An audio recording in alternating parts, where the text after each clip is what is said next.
because I went to Tulsa to see Devin do his color guard, and then he did he plays in the Tulsa marching band, so he did the Tulsa marching band. I got all that, and I was sending the scores for the football game until half. Then it was getting too late. I had to come back to Wichita. So, hey, but we're all prepared, and I'm growing, man. I've got 71 pages, and that's just my whatever notes. That's why I have all my notes for the points.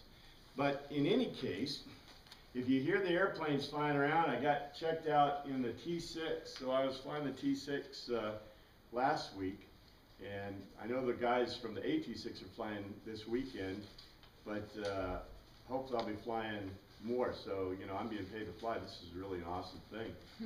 It's so much fun, I don't know what to say. But in any case, we're looking at Colossians, and if you noted, you know, if you've been following along carefully, I had before the logos to tell us, but I didn't want to tell you the logos to tell us because if you haven't figured it out already, you should have, right? I put it up on the board. Ooh, let me get my off-color markers.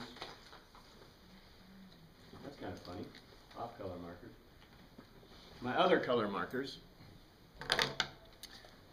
Because this word is the word I tell you gotta focus on. M-U-S-T-E-R-I-O-N. Musterion. Musterion. Because that's what it's about. As a matter of fact, if you go look at almost all of Paul's letters are primarily and chiefly concerned with the Musterion. And that makes sense, right? Because if you look back at Acts, who was he called to go to? Who? I heard it. The Gentiles. Which, you know, okay. The list comes out later. I think the list is in chapter 3. But there's the list. And you're going to find out the list of everybody who is important and not important in the Greek world. But Gentiles means what? Non-Jews. Non-Jews, I mean technically. But who does it really mean? The Greeks. But what is really interesting is we're going to see it. I don't think I have it because I don't have chapter 3 in these notes. I got chapter 3 outlined in the other notes. But in chapter 3, I think, is where we find the list. The list of all of those that he's talking about. And remember in the list I gave you of the Musterion versus Teen Hodos versus Christians? And one of the big deals was who was included in the Musterions? Everybody. Now, Paul goes further because, okay, who probably was not included in the Musterions in the Greek era? Well, the Hebrews would self-exclude, but they weren't because remember back in Jesus, in a certain, you know, I always go back to the Sermon on the Mount. What in the Sermon on the Mount did Jesus warn them about? The Musterions. He warned them about becoming too tied into the Musterions. We saw that is Christianity a Musterion? Yeah. No, it's not a Musterion. But does it look like one? Yes. Yeah, it really has a lot of the features of Musterion. Right? It's probably better. It's probably more, you know, do you see how these terms, we're roaming in these terms all the time? I think it's important. Tammy would say you can't see red from the back, but that's okay. You see these terms that we're messing with. We have the Jewish, and the Jewish sects. We have 5 of them, right? We have the Pharisees and the Sadducees and the Essenes and the Zealots and Teen Hodos. We have 5. I think it's Irenaeus that tells us there's 7, but no one's found the other 2. So we don't know if there really were another 2 other sects, but there may have been later sects because Irenaeus wrote later, you know, 2nd century. So there may have been other sects, but we don't know. And you can't read that from the back, I'm sorry. But the other ones, you know, we have Teen Hodos, and these guys were also called something else. Do you remember what they were called? They were called 2 things in Acts and in the early New Testament, but they lost the first name right away. People of the way? No, that's Teen Hodos. What was the other? There's another name they were called in the beginning of Acts. Nazarene. The followers of the Nazarene. The Nazarene was who? The guy from Nazareth who was Jesus. Ben Joseph from Nazareth. Okay, in the Galilee. And then we have this Christian group. And the Christians are really teen hodos that includes who? The Gentiles, right. This is really teen hodos. But do you see the point? The point I'm trying to make is this. We really have, we think everything in the ancient world is clean and clear, right? Clean and clear. I got the Jews, I got these Christian guys. That ain't true at all. I got 5 sects of Judaism, and you know that because they're all, all except the Essenes are listed in the New Testament documents, by the way. So I know these guys are around, but we kind of ignore them for some reason or another. And then we know these guys are around, but we like to call them, we like to just lump them in with Christians, but they're really not. They are and they're not, right? And then we've got these guys. And these guys are really, they're all part of the same kind of thing, but they're different, but they're not the same. And so what we are seeing in Colossians, what do you think the problem in Colossians? Do you remember what Colossians is on the map I gave you before? Oh, let me see. Colossians. Here's kind of Turkey, right? And here's the Levant. Remember what Colossians is? Kind of like around here. It's a landlocked small city. Okay, you got a city that's landlocked. Why is it there? What's the purpose of that city, do you think? Just take a guess. Trade intersection? Probably trading. Yeah, probably trade. Because, trade, and usually, I don't remember if Colossia is a walled city, but walled cities tend to be, protective of large amounts of people. Colossia is a small city, very, small town we call it, probably, or village. But in general, it's probably some kind of trading outpost. So, obviously, I got who there? Who's there? Well, I mean, in general, this groups. Who do I got there? I know I got these guys-ish, right? But I got teen hodos there, right? And I got probably Jewish guys there. So there's probably a synagogue, right? Probably a synagogue. So, I got a lot of different types of people, right? This is the same problem they had in Corinth. This is the same problem they had in Ephesus. This is the same problem they had in, except they didn't have the problem in Thessalonica, right? They didn't have this problem in Athens per se. They didn't have this problem. Why? What's the difference between Thessalonica, Athens, and these guys? Ephesus, Colossae, Lydia. What's the difference? Thessalonica's over here. Here's Greece. Here's Athens. What's the difference? Huh? The mix of the people. The mix of the peoples. Because here I'm going to have mostly Greeks, right? Purebred Greeks. But here I've got all kinds of mix. Yeah, mutts all over the place. The world is like, okay. And what do you think is this Musterion problem? That's something to think about, right? Keep that in your mind. Let's see what the words of the day are. Let's see how they focus. The words of the day come right out of the first few verses in the second chapter, because that's what I want to get into, because there is a good break there. This is Pithanologia.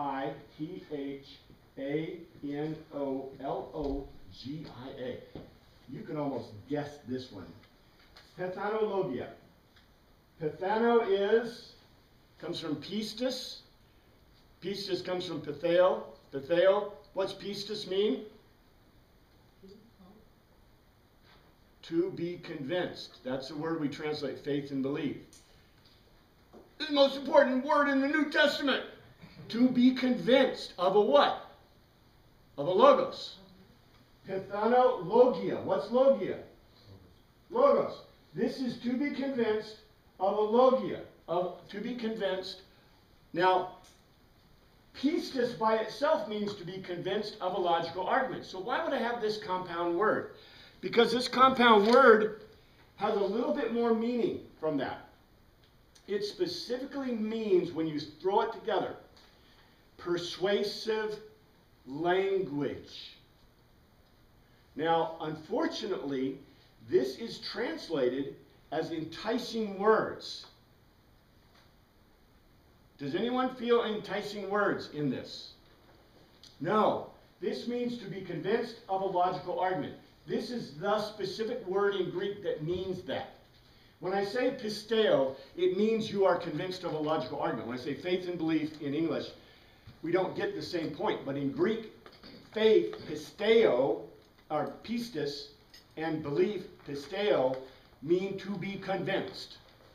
So this is the word, to be convinced of a logical argument, literally in the Greek. This is like unto it. P-A-R-A-L-O-G-I-Z-T-A-I. Logozetea. Paralogozetea. Para means near, and logozetea, logos, argument.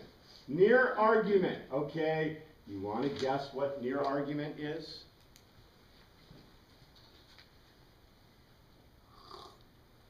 Argument for argument's sake. That's close. The King James translate this as to beguile or deceive, and that's pretty darn close, because the point is almost a logical argument. Do you get this? Nearly a logical argument. I love this. You can read Greek, you don't know Greek, right? You just know some basic words and you can pick this stuff out. Look how this, you can see how this means, probably beguile and deceive maybe a little bit too strong. But it does catch the flavor of the Greek. In other words, it is an argument that I make to you that sounds pretty good, right? But it has what in it? It's an error. It has error. It has error. See? Is it intentional or just misguided? The Greeks, okay, in the Greek, that is a great question. Because in the Greek worldview, okay, remember, I got the 5 basic ways of telling you something. I can tell you a logos, which is a logical argument, which means I thought about it before I said it, right? You see that? I thought about it before I said it. I can give you my opinion, a femi. That's my opinion. It just comes off, what do I think? Have I thought much about it? Don't know. I haven't made a logical argument from it. It's my opinion. So I don't maybe have backing for it. I got a rimi, so I can tell you a story, right? A rimi. I can tell you lelo, which means just small talk. Hey, the weather's nice. Have I thought about it? Oh, haven't thought much about it. So I have the in epos, which is the past tense, which means anything that was past in the past tense. But you see this? In the Greek worldview, if I give you a logos, that means I thought about it. If it's a paralogosei, if it's a paralogos, it means that it is, Well thought out. it could be not well thought out, or it could be intentionally deceiving. The Greeks would say, if I'm telling you a logos, I have done what? I have intentionally thought it out. So it means it is probably a intentional deceiving. Do you see? Because otherwise it would be a para-femi, or a para-rini, or a para, right? It wouldn't be nearly logical, nearly true. Even though they've thought it out, it still may be flawed, or it still may have an error. I mean, that... Then you're talking to a fool. I don't disagree. I don't disagree with that. But and the Greeks are not, and I don't mean to paint the Greeks as all black and white, because they're not. They recognize room for that. But what they would say is, what would they say? Do you guys remember Socrates? So if I have a logos that I want to share with you, what do I do with my logos? I share it with you. And then what do you do? Share the contrary opinion or... Yeah. See, so we sit there and we debate, and that's too strong a word. Debate's too strong a word. We Discuss. we discuss that logos, and you know, if I convince you, if I pisteo you, what is good about the logos? What would a Greek person say? It's true. It's true, because I was able to convince you. Yeah. Would a half-truth be our similar concept to this paralogos? Yeah, I think that's probably a stronger word than beguile, but you know, there's really semantics here. We're talking about, you know, culturally, how do the people think, and this is the point, right? This is what I want you to do, is, you know, I won't claim to think like an ancient Greek. That's probably good because I wear a toga, right? The thing is, or not a toga, but you know, whatever their penaphlon. In any case, the point is this: if we think, you know, kind of in Greek thought, what are they thinking? Then that gives us the ability to then understand more about how they are viewing these things. And that's the point overall. Actually, you know, that's the point. Here's a word that you may have seen before in my classes, but this is a very important word all over the place. Thesauro.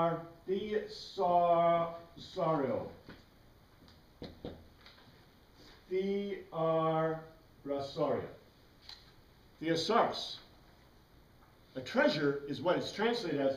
A treasure is not the right word, because the sorrow comes from themi, and if you themi comes from theo.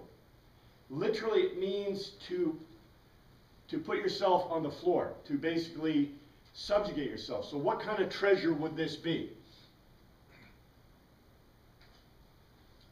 This is a sacred word. What kind of treasure? Tribute. What's that? Sacrifice or tribute. It'd be a sacrifice. It would be a tribute. So you see a thesaurus. This is one of those words. Remember, epithumia is a sacrificial word in Greek. Thesaurus is a sacrificial word in Greek. Thesaurus, what's a thesaurus? Use it to find words. Similar meanings. Yeah, synonyms and antonyms, right? It's synonyms, basically. So anyway, that's how we got in English. Not quite the same, but I guess in the word treasures is a word. Apokripphio.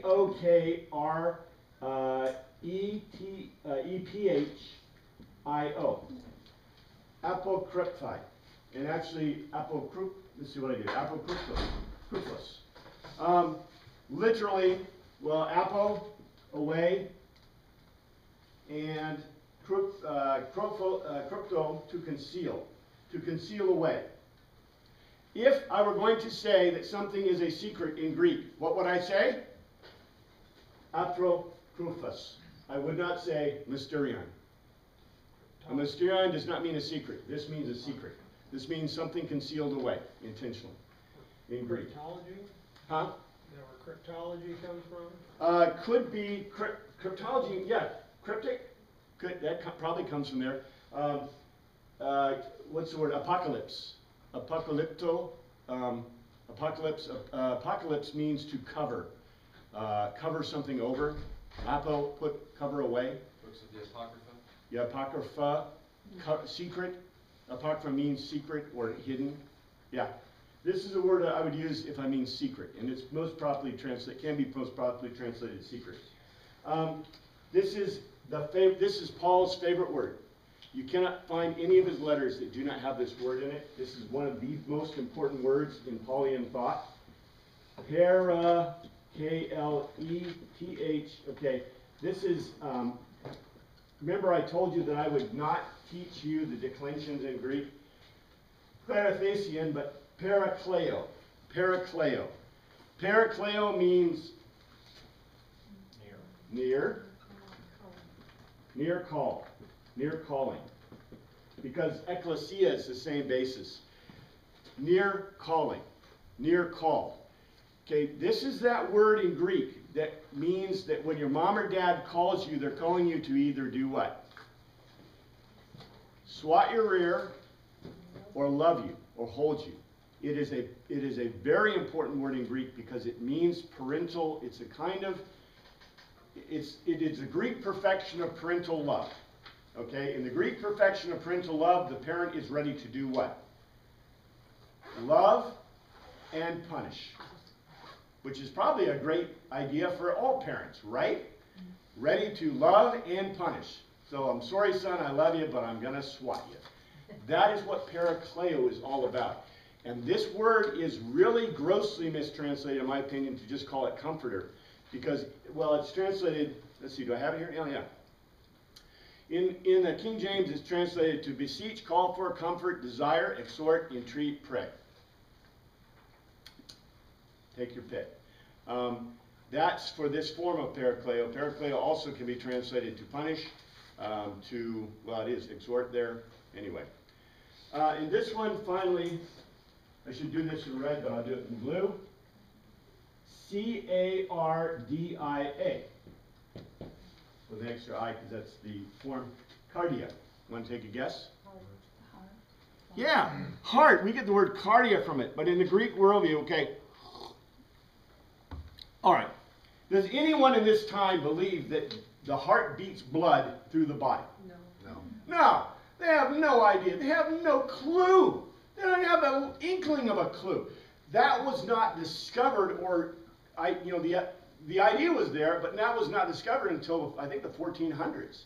I think Leonardo da Vinci was, one of the original guys doing anatomical studies, and he was doing it illegal because it was illegal to do that, in the Catholic Church and the rest of the world. So, anatomically, people did not know what the heart did. So, we think when we see heart, we think heart. What are the Greeks thinking? What's that? Emotions. That's where we get, okay, in English. Where do we get that from? It's Greek.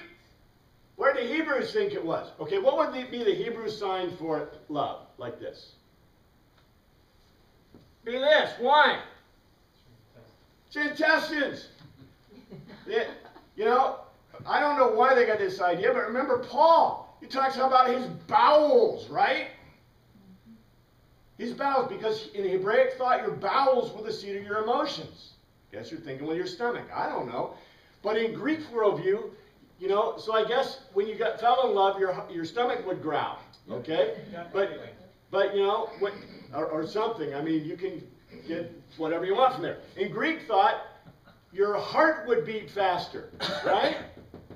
Remember, it's really funny because in Japanese thought, Japanese, the word for heart and the word for heartbeat and the word for basically emotions, doki doki.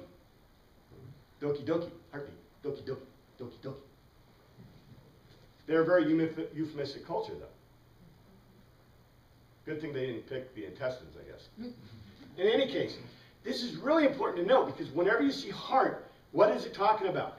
It's not euphemistic either. It's talking about emotions. Okay, it's not talking about the heart. Okay, that's the truth in Greek. So let's go to the second chapter because we got to do some of the second chapter. Psychiatrist should be a cardiologist. What's that? Psychiatrist should be a cardiologist. In Greek, yeah. Well, let's see. All right. So what we moved up to, and we know, we have, basically Paul started this whole letter. He puts in the front all kinds of Eucharistic statements. Remember, he's never been there. He's got this information, and so we've worked into this. We worked up, and he basically gave them some, he was praising them. He was giving them all kinds of good stuff all through the first chapter. And the first chapter, he was laying out for them that, okay, he's explaining, about the gospel message. They've already heard it, right? He's just repeating what they know pretty much. Yeah. I missed a class, but why did Paul write this letter? The classical reason is because I mean, if he'd never been there, he had no connection with the people, why did he write this I talked about this a couple of times, and I'll talk about it again because it's important to note. We believe, that's part of this class, is I don't want to start this class and say, it would be really stupid for me to say in this class, this is what this letter is all about, right?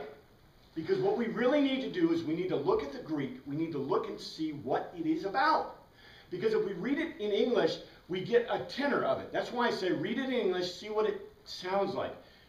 Then put your Greek thought hat on, and we look at the Greek to see what does it really mean, right? Because if we read it similarly in English, what happens to the Musterion part? It just disappears. It's a mystery. So to answer that question, I have not, I have revealed, and I'll reveal it again, the reason that we believe that, the reason that most scholars give for Paul writing this letter is he heard about heresies in Colossae, and also heresies in Ephesus and heresies in the other churches. And so the belief has been that Paul, when he was in Rome, when he was a prisoner, because he had heard about these heresies, these problems, that he wanted to write to them to help correct those heresies. And so that broadly is why Colossians was written.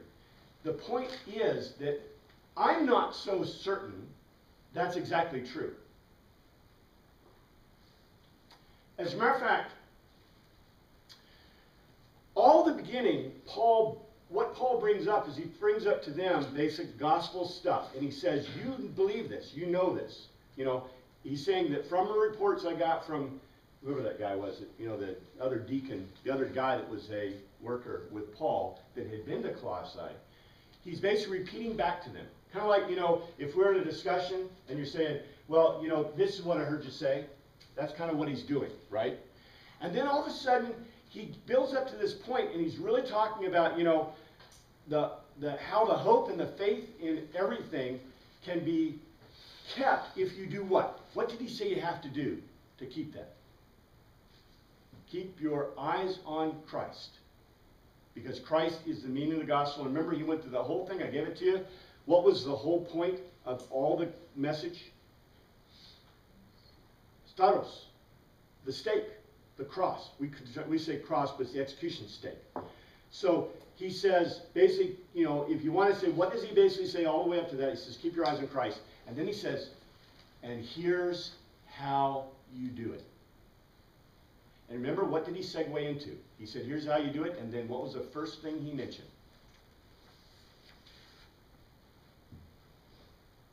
Musterion.